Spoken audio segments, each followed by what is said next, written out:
আসসালামু আলাইকুম, সবাইকে স্ট্যান্ডার্ডের পক্ষ থেকে শুভেচ্ছা। আজকে আমরা ফাংশনাল লেখচিত্র নিয়ে আলোচনা করব। ফাংশনের যে চিত্ররূপ সেটাই হচ্ছে লেখচিত্র। ফাংশনাল লেখচিত্র সম্পর্কে ধারণা দেয় প্রথম রেনে দেকার্তে। এটা আমরা মনে রাখবো, এমসিকিউতে কাজে লাগবে, ঠিক আছে। এর মাধ্যমে তিনি বীজগণিত এবং জ্যামিতির মধ্যে সম্পর্ক স্থাপন করে। তো ফাংশনাল লেখচিত্রে কি থাকে? দুটি পরস্পর ছেদী সরল রেখা থাকে, ঠিক আছে। পরস্পর লম্বভাবে ছেদকারী সরল রেখা থাকে। যেমন এটা একটা সরল রেখা যদি নেই আমি, ঠিক আছে, এটা একটা অক্ষরেখা সরলরেখা এবং এর সাথে লম্বভাবে ছেদকারী আর একটা সরলরেখা নিলাম আমরা, এটা, ঠিক আছে। সো এই সরলরেখাটাকে বলা হয় এক্স ও এক্স প্রাইম, আর এটাকে বলা হবে ওয়াই ও ওয়াই প্রাইম। এটাকে ও বিন্দুতে ছেদ করে সেটাকে বলা হয় অরিজিন বা মূল বিন্দু, ঠিক আছে। এই দুটাকে বলা হয় সরলরেখা, দুটাকে বলা হয় অক্ষরেখা, ঠিক আছে। এরা পরস্পর লম্বভাবে ছেদ করে, এই দুটাকে বলা হয় অক্ষরেখা, অক্ষ। তো এক্স ও এক্স প্রাইমকে বলা হয় এক্স অক্ষ, ওয়াই ও ওয়াই প্রাইমকে বলা হয় ওয়াই অক্ষ। তাহলে আমাদের এক্স অক্ষ গেল, আমরা এই দুটাকে বলা হয় স্থানাঙ্কের অক্ষরেখা, ঠিক আছে। এটাকে বলা হয় এক্স অক্ষ এবং এটাকে বলা হয় ওয়াই অক্ষ। এই দিক হচ্ছে পজিটিভ আর এক্স অক্ষের এই দিক হচ্ছে নেগেটিভ। ওয়াই অক্ষের এই দিক হচ্ছে পজিটিভ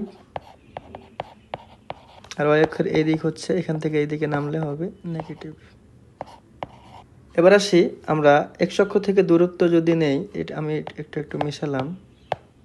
এই স্থানাঙ্কের উপর এই পি যে কোনো বিন্দু, ঠিক আছে, এই পি যে কোনো বিন্দু। এখন পি থেকে আমরা কি করব?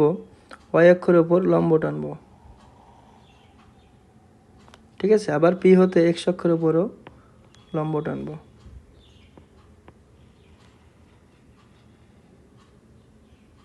ঠিক আছে। এই লম্বটার নাম দিলাম আমি পি এম, এই লম্বটার নাম দিলাম আমি পি এন, ঠিক আছে। সো এটুক কি? ওয়াই অক্ষ থেকে দূরত্ব। এই ওয়াই অক্ষ থেকে যে দূরত্ব এটুককে বলা হয় এক্স, ঠিক আছে। সো এই বিন্দুর ভুজ।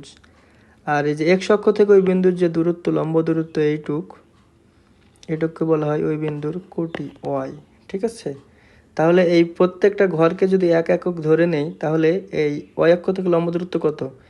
1 2 3 4 5 6, তার মানে এটা 6। আর এক্স অক্ষ থেকে লম্ব দূরত্ব কত? 1 2 3 4 5 একক।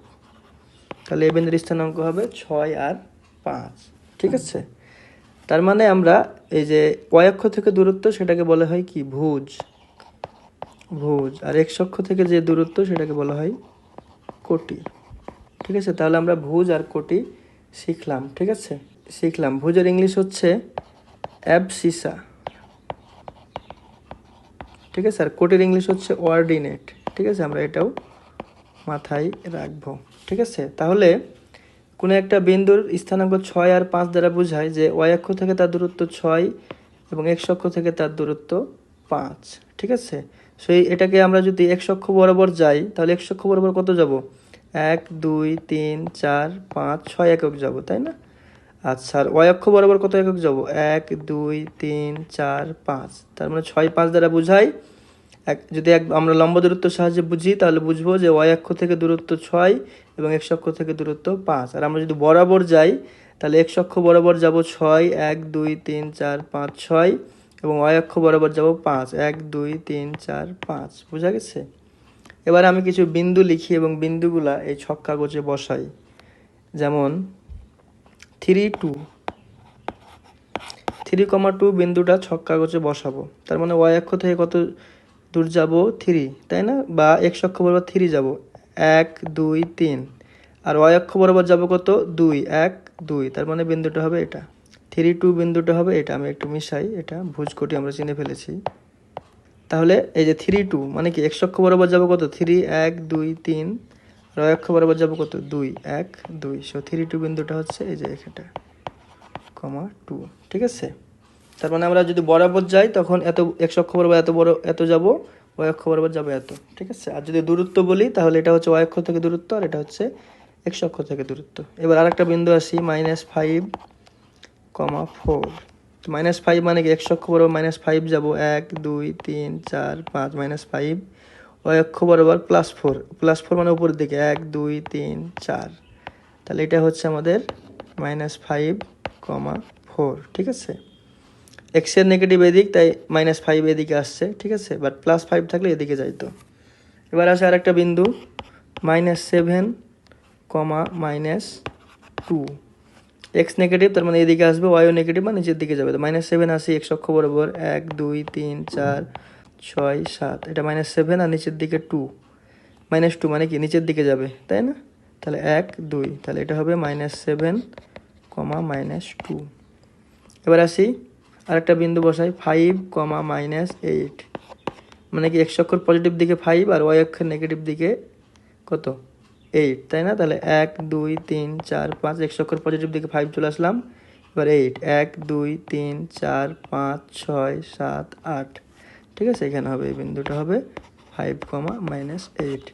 তাহলে আমরা বিন্দু চিনলাম, কার্তেশীয় স্থানাঙ্ক চিনলাম, এবং কার্তেশীয় স্থানাঙ্কে কিভাবে, কার্তেশীয় স্থানাঙ্কের ভুজকোটি চিনলাম, এক্স অক্ষ ওয়াই অক্ষ চিনলাম, এবং কিভাবে কোনো একটা বিন্দু বসাবো সেটাও শিখলাম, ঠিক আছে। এখন যদি কোনো একটা ফাংশন y=f(x) দিয়ে এই ফাংশনের লেখচিত্র আঁকতে বলে, তাহলে আমরা কি করব, এক্স এর কিছু মানের জন্য ওয়াই এর কিছু মান বের করব টেবিল আকারে, তারপরে ওই যে মানগুলো পাবো সেগুলো ক্রমজোর হিসাবে বিন্দুগুলা বসিয়ে দেবো, ক্রমজোর তৈরি করে সেই ক্রমজোরগুলা এই গ্রাফ পেপারে বসিয়ে দেবো। তো আমরা একটা প্রশ্ন, এরকম একটা প্রশ্ন দেখি, যে উদাহরণ 22 আমি ফাঁকা জায়গায় লিখি,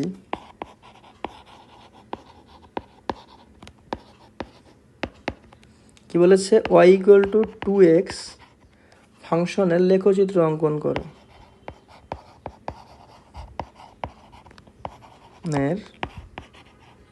লেখচিত্র অঙ্কন করো,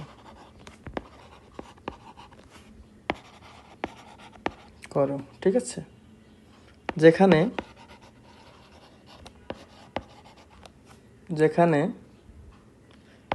-3 অপেক্ষা x বড় এবং +3 অপেক্ষা সমান, ঠিক আছে না। এখন আমরা যেটা করব, যেখানে কি শর্ত দেওয়া আছে, -3 থেকে 3, তাই না। তাহলে -3x 3 ডোমেনের x এর মানের জন্য y=2x এর মান নির্ণয় করে তালিকা তৈরি করি,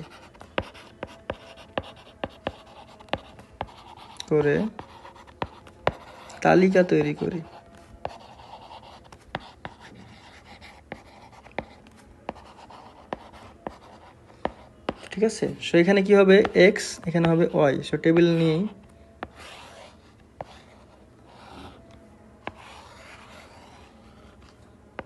x এর মান কি হবে, -3, -2, -1 0 1 2 3। আমরা এখানে যদি মান কম আসতো, যে এখানে কয়টা মান আসছে, 7টা মান আসে, 7টা মান না আসে যদি 1টা 2টা মান আসতো বা 3টা মান আসতো, তখন আমরা কিছু এই ব্যবধির মধ্যে কিছু আমরা দশমিক সংখ্যাও নিতাম, যে 1.5 2.5 এরকম, ঠিক আছে। সো -3 হলে এখানে -6, -2 হলে -4, এখানে -1 হলে -2, 0 হলে 0, 1 হলে 2, 2 হলে 4, 3 হলে 6, ঠিক আছে। এখন যেটা করব, এই বিন্দুগুলোকে ছক কাগজে, ঠিক আছে, তো এটা লিখি, ছক কাগজে প্রতি ক্ষুদ্র বাহুকে একক ধরে এই তালিকার বিন্দুগুলো কি করব, চিহ্নিত করে মুক্ত হস্তে যোগ করব, ঠিক আছে। তাহলে আমরা কি করব, ছক কাগজে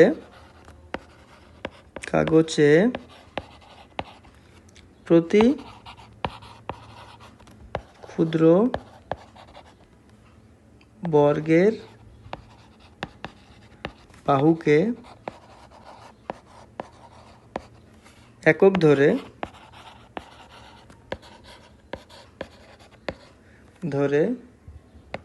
এই তালিকার বিন্দুগুলো চিহ্নিত করি,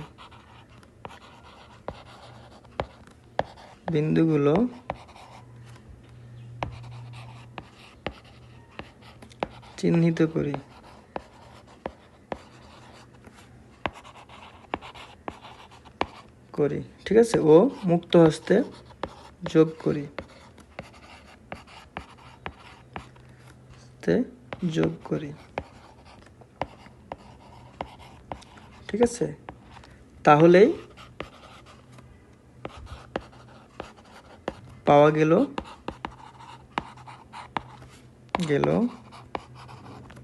কাঙ্ক্ষিত তাহলেই পাওয়া গেল লেখচিত্র।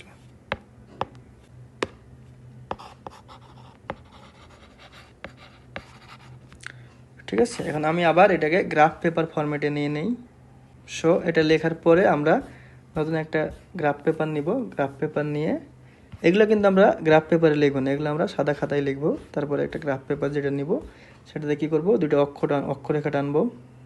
ঠিক আছে, এটা হচ্ছে ওয়াই প্রাইম, আর এই বরাবর টানবো একটা। ঠিক আছে, এটা হচ্ছে এক্স প্রাইম। ঠিক আছে, এখন আমরা যে বিন্দুগুলো পেয়েছি সেই বিন্দুগুলো একটার পর একটা বসাতে থাকি। প্রথমে আসছে কি -3, -6, তাই না? -3 কীভাবে বসাবো, নেগেটিভ দিকে 1 2 3 -3 -6, প্রত্যেক ঘর যেহেতু এক একক, 1 2 3 -6, 1 2 3 4 5 6, এটা একটা। তাহলে এটা কি হলো, -3, -6। পরে আছে কি -2, -4। ঠিক আছে, সো -2 1 2 -2 আর -4 1 2 3 4 এখানে। তো এটা হচ্ছে -2 -4। তারপরে -1, -2 আছে। সো -1 হবে কোথায়, এখানে, -2 হবে এখানে। ঠিক আছে, সো এটা -1, -2। তারপরে আছে 0 0 এখানে। ঠিক আছে, তারপরে আছে 1, 2 1 2 এখানে। এটা হচ্ছে 1, 2।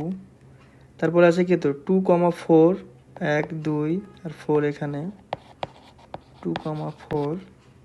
তারপরে আছে কত, 3, 6, তাই না? 3, 6। এই যে এখানে কিন্তু 3-র বেশি যাওয়া যাবে না, আর -3-র চেয়ে কম যাওয়া যাবে না। ঠিক আছে, সো 3-তে শেষ হবে। তাহলে এখানে কত আছে, 3, 6। 3 1 2 3 1 2 3 4 5।